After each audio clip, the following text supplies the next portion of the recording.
Hi, ladies and gentlemen. Thank you so much for tuning into the COVID-19 lockdown account. Today, I've got Ryan with me. Ryan is a busy husband, father, and mortgage broker who lives in Dunedin in the South Island of New Zealand. So, Ryan, how are we doing today? Yeah, very good. Well, thanks, Jerry. Good. And so, we are in the very early stages of June, so the 3rd of June. And let's face it, New Zealand have absolutely rocked lockdown, haven't they? Yeah, we've done pretty well. Yeah. You've got like 0 cases right now?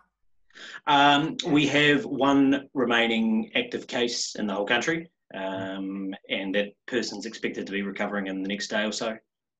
We've had no new cases for the last 12 days, and I think we might have had one new case in the last 3 weeks. So yeah, we're pretty much smashing it. And so you spoke to me in the brief and you told me a little bit about the way that you categorized your lockdown. Talk to me about what New Zealand did. Yeah, okay. So in the very early stages, before lockdown, the government effectively shut the borders was the first thing they did. And they introduced a 14-day self-isolation for people. So as soon as they arrived in the country, when it became very apparent that, this was a lot more serious than we thought it was going to be, they introduced a 4-stage alert level system. So from alert level 1, 2, 3, and 4. And we were in initially level 1 for a start for about a week, which effectively meant the borders were closed.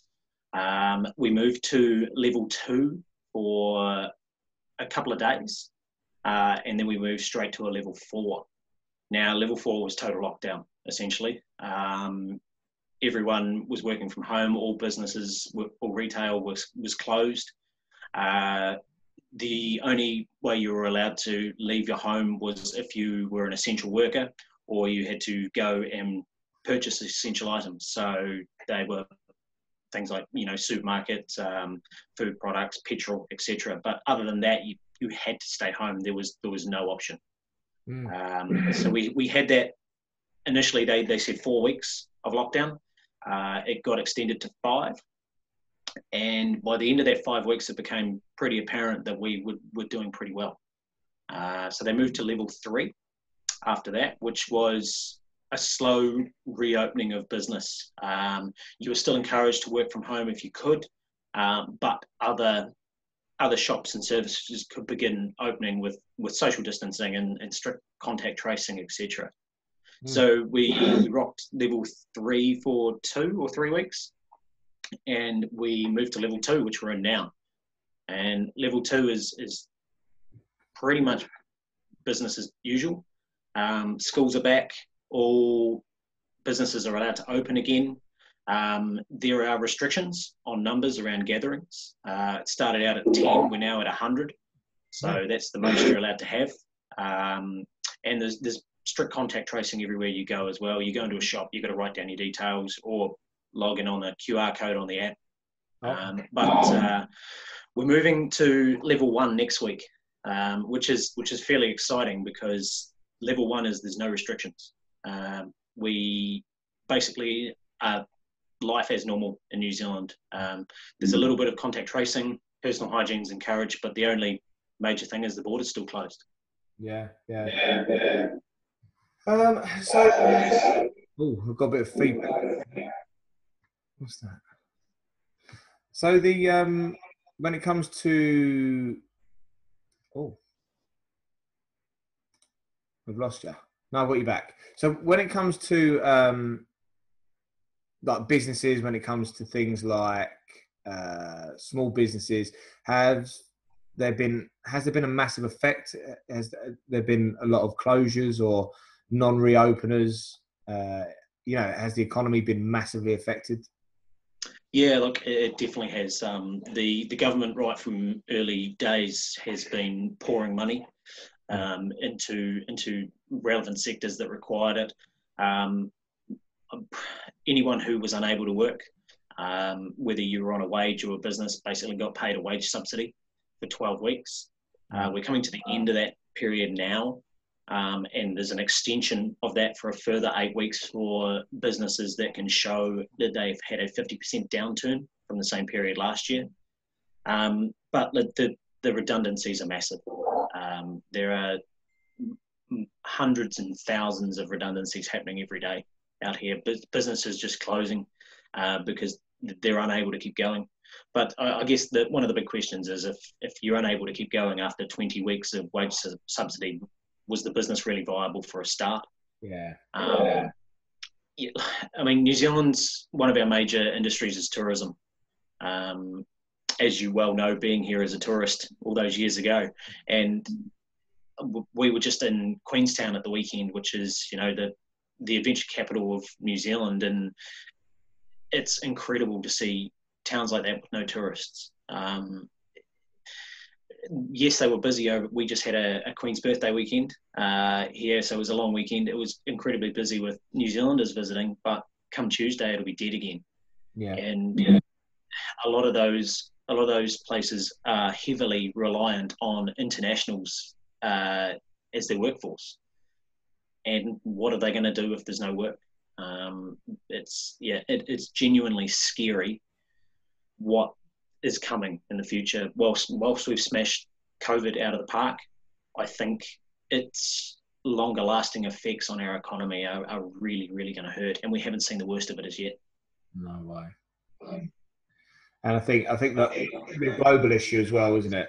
It's going to be a massive global issue. That how do you tackle if the whole world is in depression?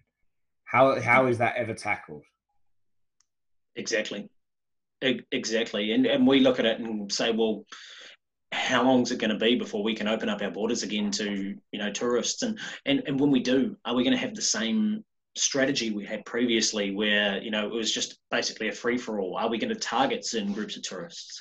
There's certain areas of the world I don't see us opening up for 5 years, purely because the risks are too great to our nation here. Well, as I was saying, the person I've just interviewed, which is over in America, over in Dallas, and they've got 12,000 new cases, 100,000 death toll, and with the riots that are going on and the mass gatherings, like the riots are thousands of people taking to the streets with next to no kind of PPE, if you like. There's going to be a huge spike over in America, and you know that there's quite a free movement when it comes to America, interstate at least. Mm-hmm. And how easy could that be to go to South America? How easy could that be to go to Canada and then, you know, start venturing to other areas? You know, that could be a catalyst for another global second wave. Oh yeah, and that's a scary thing. And I mean, we down here, we're in the depths of winter now. It's sleeting and about 3 degrees outside, but you know, we look at it moving forward now, and we've basically eradicated it. But the seasons to come are the warmer seasons. Yeah. I look at you guys in the north in America, and you know, you've got the second wave is scary that it's going to come around that autumn winter period when historically respiratory diseases take hold anyway. Yeah. So that is genuinely scary. It terrifies me what is going to happen in the States. It really does. Because it's the adage as well down here that if the US catches a cold, if the US sneezes, we catch a cold. Yeah. And what is the effect on our economy going to be from them being in the situation they are? Yeah, I think we definitely, we're in a very similar position to you guys. What happens there is it kind of tells our future. America tells our future. And I think other than the fact that there won't be a second wave with you guys, I don't think there will be. I think you guys have nailed it pretty well. And as well as a nation, you kind of stick together quite well. You know, the New Zealanders, you've listened to your Prime Minister, you've had complete faith in her. She's done a fantastic Yeah, job. yeah. And one thing she's harped on about the whole way through is we're a team of 5 million, and that's basically how everyone has looked at it. I mean, there's been a minority of people who are not happy with how things are being run. They think 5G is taking over and 5G is to blame. You know, your conspiracy theorists, and they're always going to complain about something. But I would say 99.9% of the country has bought in and has said, yep, we're going to do this. And that's where it's paid off. You know, that's where it's paid off. And more importantly, I think that if there was even an inkling of a small resurface of COVID in New Zealand, I think it would be dealt with really quickly. I think there would be, you know, targeted. People would step up, and also there seems to be a better understanding of health over finances in New Zealand, right? And I think it's probably because of the way of life out there, the outdoors, and what is really important. From a British guy that came to New Zealand, it was, you know what, people really don't care. People are just like living life, actually living life here. And I think that's helped you guys loads. Must be that. Yeah, definitely. And I know that from a Kiwi guy coming in and living over the other side there. It's a very, very different way of life. Down here, we certainly, other than our main city, Auckland, we don't really have that big city living feel here in New Zealand. You know, it's very outdoorsy, and we genuinely take our health seriously down here. And I think that is genuinely why people have bought into this team of 5 million thing, is that we don't want to be crippled for months on end. We love what we do. We love getting out at the weekends and seeing our country. So it's awesome to be getting back to that now. So going back to like when lockdown started, talk to me about your journey and your experiences in your household. Like, what kind of, where were you when you were told like this is it? You know, you got to stay in. Yeah, so we had a little bit of an interesting start to where we were. We were meant to go on a family holiday to Australia for 2 weeks on March 16th. And on March the 14th, both our country and Australia introduced the 14-day self-isolation. So we looked at that and went, well, we're not going to go sit in a hotel for 2 weeks and then have to come home and sit inside for 2 weeks. So we canned the holiday. And I was pretty lucky that my wife's a travel agent, so she was able to wave her magic wand and get all that sorted. So we ended up deciding, well, we'd book the time off anyway. We're both self-employed, so we effectively got our businesses into a state where we were going away anyhow. So we packed up the car with the kids and we went up the west coast of the South Island for a week. And as we were driving up there, that was as time was going on that week, it was becoming more and more apparent that this was going to be a lot more serious than what everyone thought. So much so that by the end of the week, when we were having our last couple of nights in Hanmer Springs before we came home, that was when the country moved to level 2. Yeah. And so we had planned on having another night on the way home, but we just decided, no, we've got to get home. So we threw everything in the car and drove the 600 kilometres home in one day. Which was tough with 2 kids under 10, but they were troopers and did it well. So we got home. The Monday here in Dunedin in Otago was our anniversary day, so we had a public holiday. And that I was working in our office, and that was the day that they announced we were going to level 4 lockdown. They said, you've got 48 hours before we go.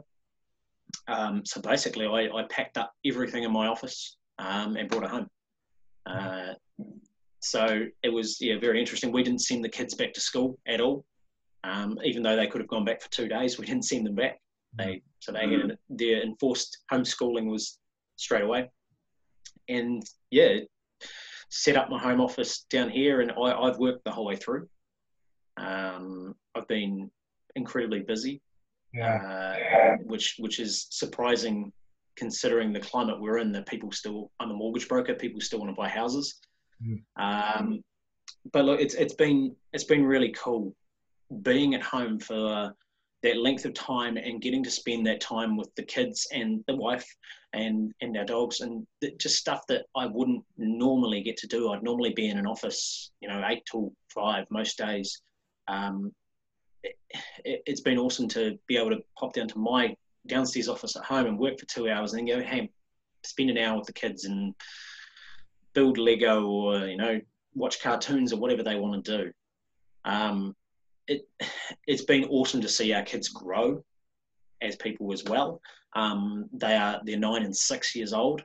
Our 9-year-old daughter all of a sudden has an absolute love for cooking and baking. And she now wants to cook meals for the family at least 2 nights a week, which is, awesome.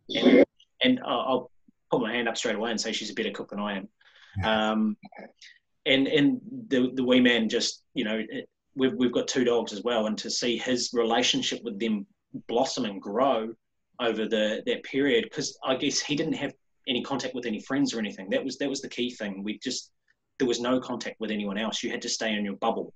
And for him, the dogs became his best mates. And it was really, really cool to see them grow as people over that time. Personally, I think the kids are going to go one or two ways.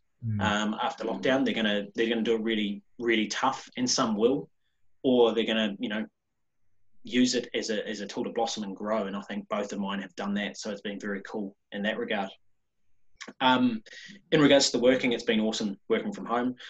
My wife, as I mentioned, is a travel agent, so her industry basically disappeared overnight. So there's been a little bit of stress there in regards to what are we going to do in regards to her side of the income coming into the house.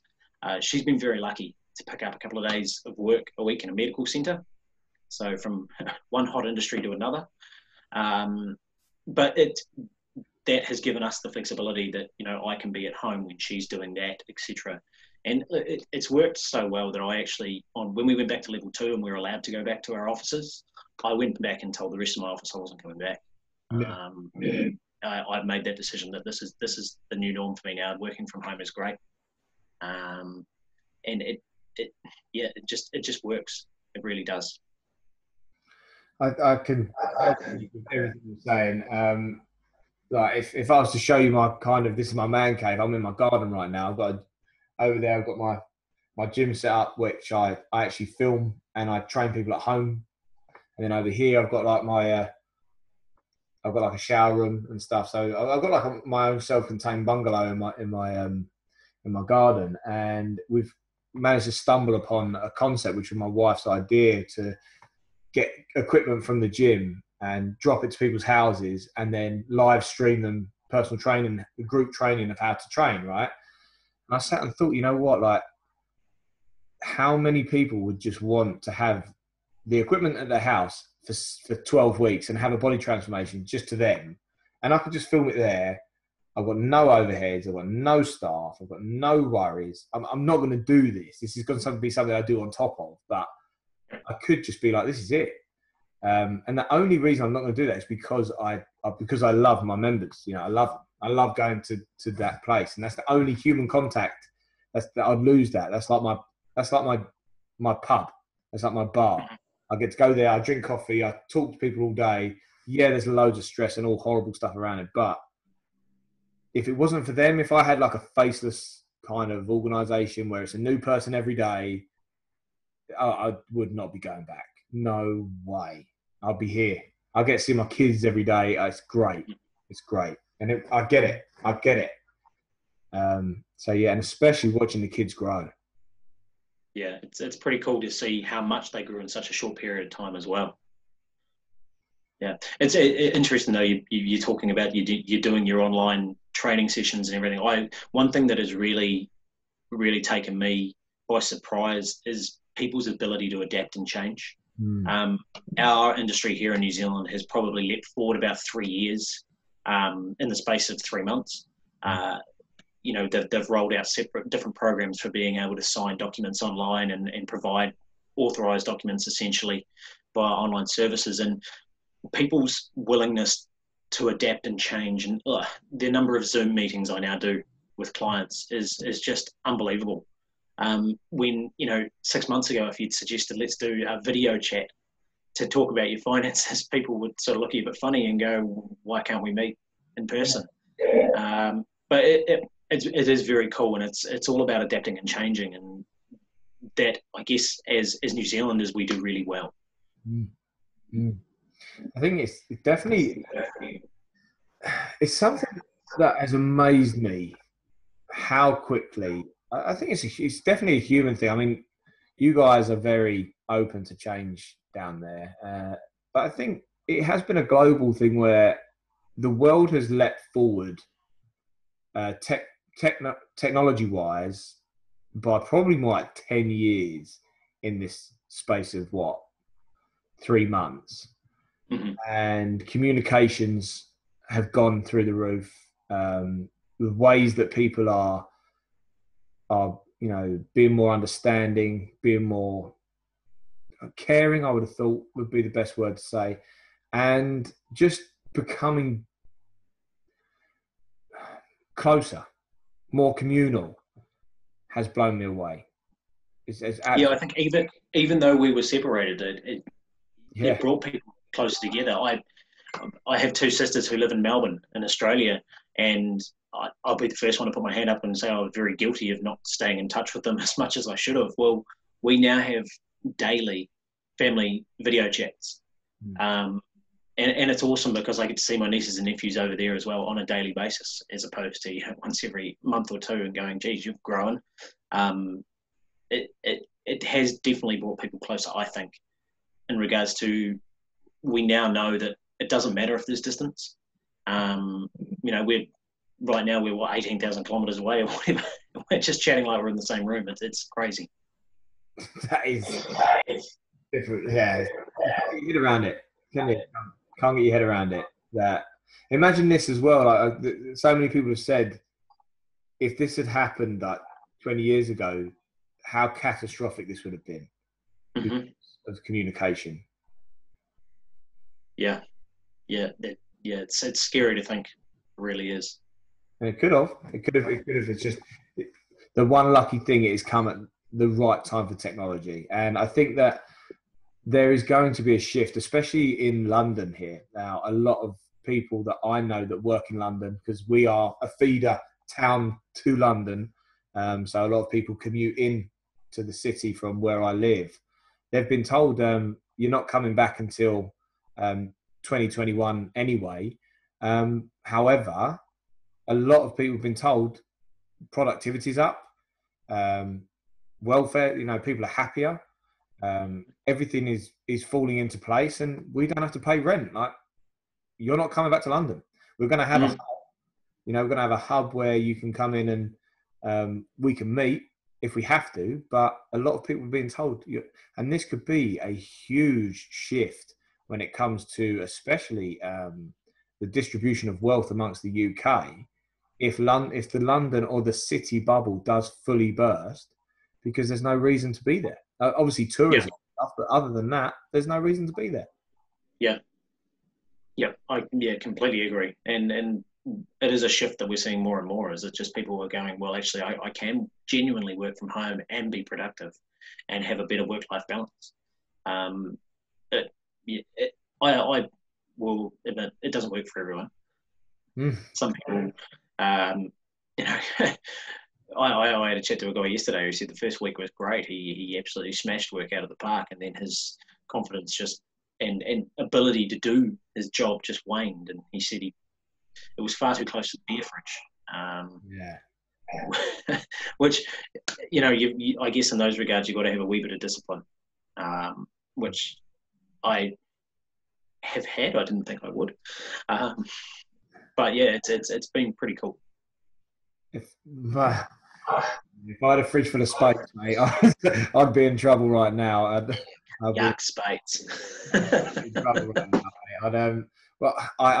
I don't drink. I drink in the summer, and I drink here and there normally, and the amount I'm boozing has gone up more than I've ever drank. You know, I literally took 90 minutes of training earlier, then had a bite to eat and had a beer with my dinner, which I never do. I never do. I'll drink if I go out. I don't drink at home. But I'd say I'm having a couple of tins every night. Every night I've out at the moment. And it's this, I have never done it in my life, which is weird. Yeah, the numbers that came out from New Zealand after lockdown of the alcohol consumed by the country was scary. It's another story altogether. That's definitely somewhere else you're also smashing out of the park. Yeah, you definitely that one. And you guys are definitely not shy of a couple of beers. So look, we're going to move over to let's have a little chat about like things that you've done which you want to continue. So things that you've learned in lockdown, or things that you've already said half of it, but what are the main things that you're going to want to? This is life now. That's going to stay.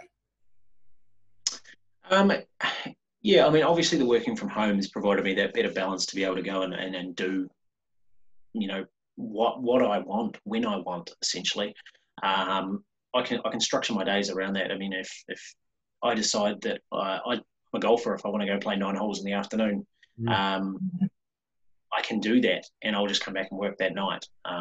It's cool in regards to that. The wife's just taken up golf as well, so we now have a weekly 9-hole golf date. It's usually on a Thursday, but it's pissing down with the rain today, so that won't happen. Even getting out for a walk, like I hated walking. I run to stay fit, but I hated going for a walk. But now it's one of those things. Hey, look, I've got half an hour break here. Let's take the dogs. Let's go for a walk. It's just getting out and clearing your head, and almost having a bit of a reset for the day. As I mentioned, we've just been to Queenstown for a long weekend. We've come back and going, well, what's the next weekend we can do away? There's a big push down here at the moment.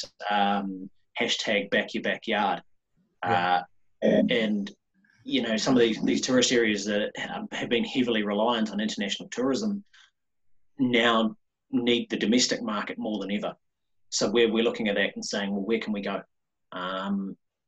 You know, we can't go overseas for the foreseeable future. Potentially Australia sometime soon. But, you know, where else can we go? What can we go and do and see in New Zealand that we haven't done before? So those are some of the things that I think have been good changes. I think as Kiwis, whilst we've got this amazing little country down here, we've been pretty guilty of not seeing it ourselves. So I think those changes are going to be really, really cool for the country.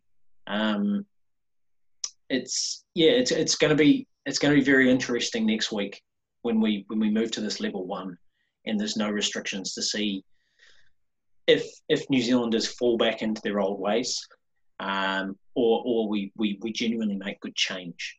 And I really hope it is the latter. Yeah. I do hope that, you know, this has been a bit of a wake up call for everyone, that we can, you know, go out and change our lives for the better. So look, I mean, those are several other things. Getting back into hobbies as well has been a really, really cool thing. Going back to talking about a beer again, I brewed my own beer for quite a while there, and gave it up for about 5 years. And during lockdown, I got back into it. So little things like that. You know, some people do baking. I brew beer. I guess looking after yourself a bit better, not just, you know, like physically, but mentally as well, doing things that, you know, stimulate you and make you feel good about yourself. Those have been the cool things that I really have enjoyed and want to continue moving forward.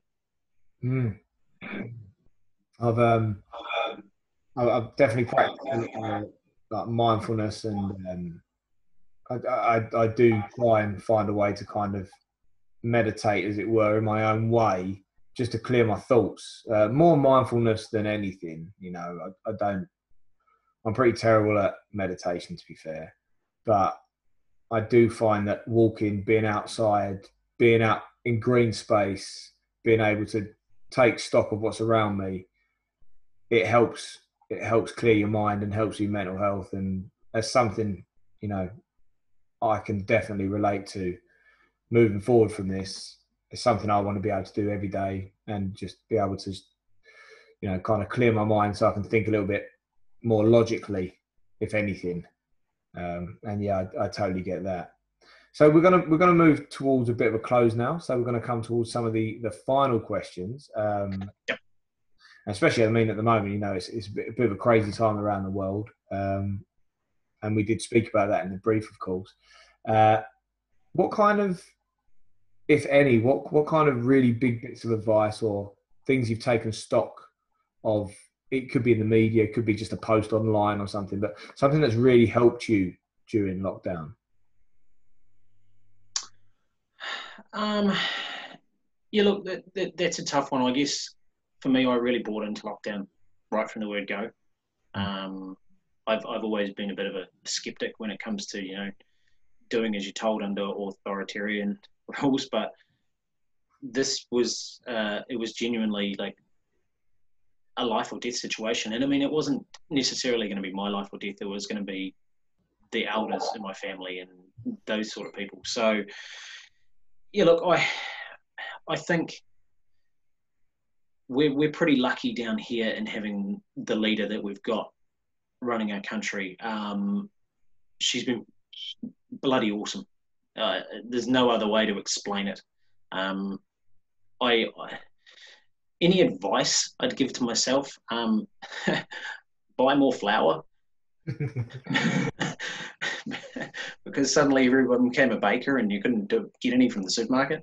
But no, look, it was, yeah, I guess just enjoy it. Just, you know, there's nothing you can do to change what's happening. So just sit back, relax, and enjoy it. Going back to what we talked about earlier, enjoy that quality time with the family. You know, don't stress too much if there's a bit of work to do. Just there's more important things. And those have been the key takeouts for me. You know, whilst work is important and money makes the world go round, that at the end of the day, the priority is my family and myself.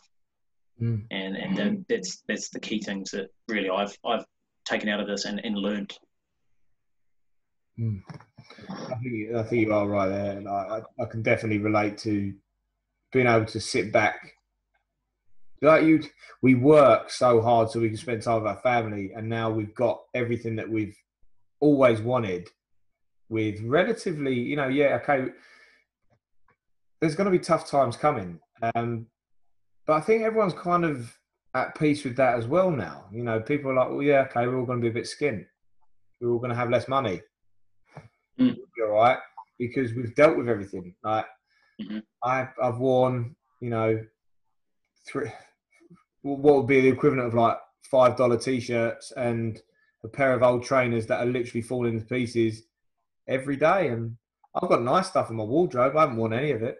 You know, I've got all sorts of crazy, weird gadgets and gizmos. But you know, the most fun we had the other day was actually colouring in an old set of old trainers I've got, like an old pair of Vans that I had sitting in the back of a cupboard. And the girls coloured it in, and I've now got rainbow Vans, which I am going to wear. And it's just enjoying that time, man. And you know that I can really resonate with that. So thank you for bringing that to the table, man. Have you got any plans moving forward, or is it just kind of wait and see where this goes? Yeah, let's wait and see what. Well, if we move to level 1 next week, one thing I'm looking forward to, and I mentioned that to you in our chat before, that Super Rugby kicks off next week. Yeah. And the word is, with no restrictions, we're going to be allowed to go. So going down to Forsyth Bar Stadium to watch the Highlanders play the Chiefs next weekend is going to be pretty cool. And I reckon they're going to have a sellout.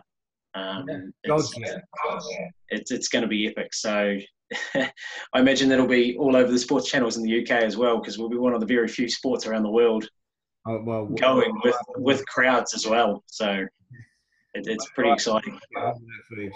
whatever I have to do to get hold of that game, mate, I'm on it. I'm on Super Rugby. Is going to make lockdown in the UK that a little bit sweeter because we're nowhere near the levels where you are. You know, we are. We're still battling on. I think we had 300 and just over 300 deaths in the last 24 hours here. So death toll is nearly at 40, about 39,400-ish, which is just ridiculous numbers. And yeah. Yeah, ours is 22. Yeah, exactly. So we probably need to take a few leaves out of your book. And for those of you in the future watching, it is the 3rd of June. Around the world, it's been 4th here. Oh, it's the 4th for you. Yeah, I still can't get my head around that. Yeah, 4th of June for New Zealand, 3rd of June for us, and around the world, you know, there's some crazy things going on. So you know, look back on this time and realise you're probably in a better place now. Unless, of course, we've been taken over by aliens, then hey ho, fair enough, cool. It wasn't that bad. It wasn't that bad. But look, Ryan, I'll tell you what. Any links or anything to your own stuff to like whether it's got anything to do with business or anything that you found quite poignant in this time, we're going to put that in the show notes. So send us over bits and pieces, as well as if there's any way that we can help with people getting in contact with you, especially with what you do. We'll put any links in there as well to kind of help that out as well. And also, there's probably some advice that that people could get from some of the things that you do when it comes to mortgages over in New Zealand. And I know that there's a lot of people that have got a lot of questions when it's come to financing right now, which I'm pretty sure that you'll be able to help clear up. So we'll add all of that in the show notes. And more importantly, don't go anywhere, but thank you so much for the interview.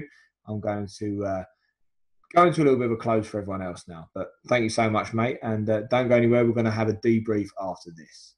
So, guys, brilliant. Thank you so much for watching or listening, depending on what platform you decided to use. If you have really enjoyed this episode as much as I have, please do use social media for the reason that it was made, and that is by sharing this with your loved ones and your friends so they can experience what you just have. Also, leave us a cheeky comment. Keep it kind, keep it clean, or we'll just delete it. Also, if you'd like to get in contact, just send me a cheeky message either via ABC Gym on Facebook or put something in the comments below. Or if you would like to help me on my gargantuan task of interviewing 100 people during the 2020 COVID-19 lockdown, give me a message and I'll be back in touch with you within 48 hours and we'll go from there.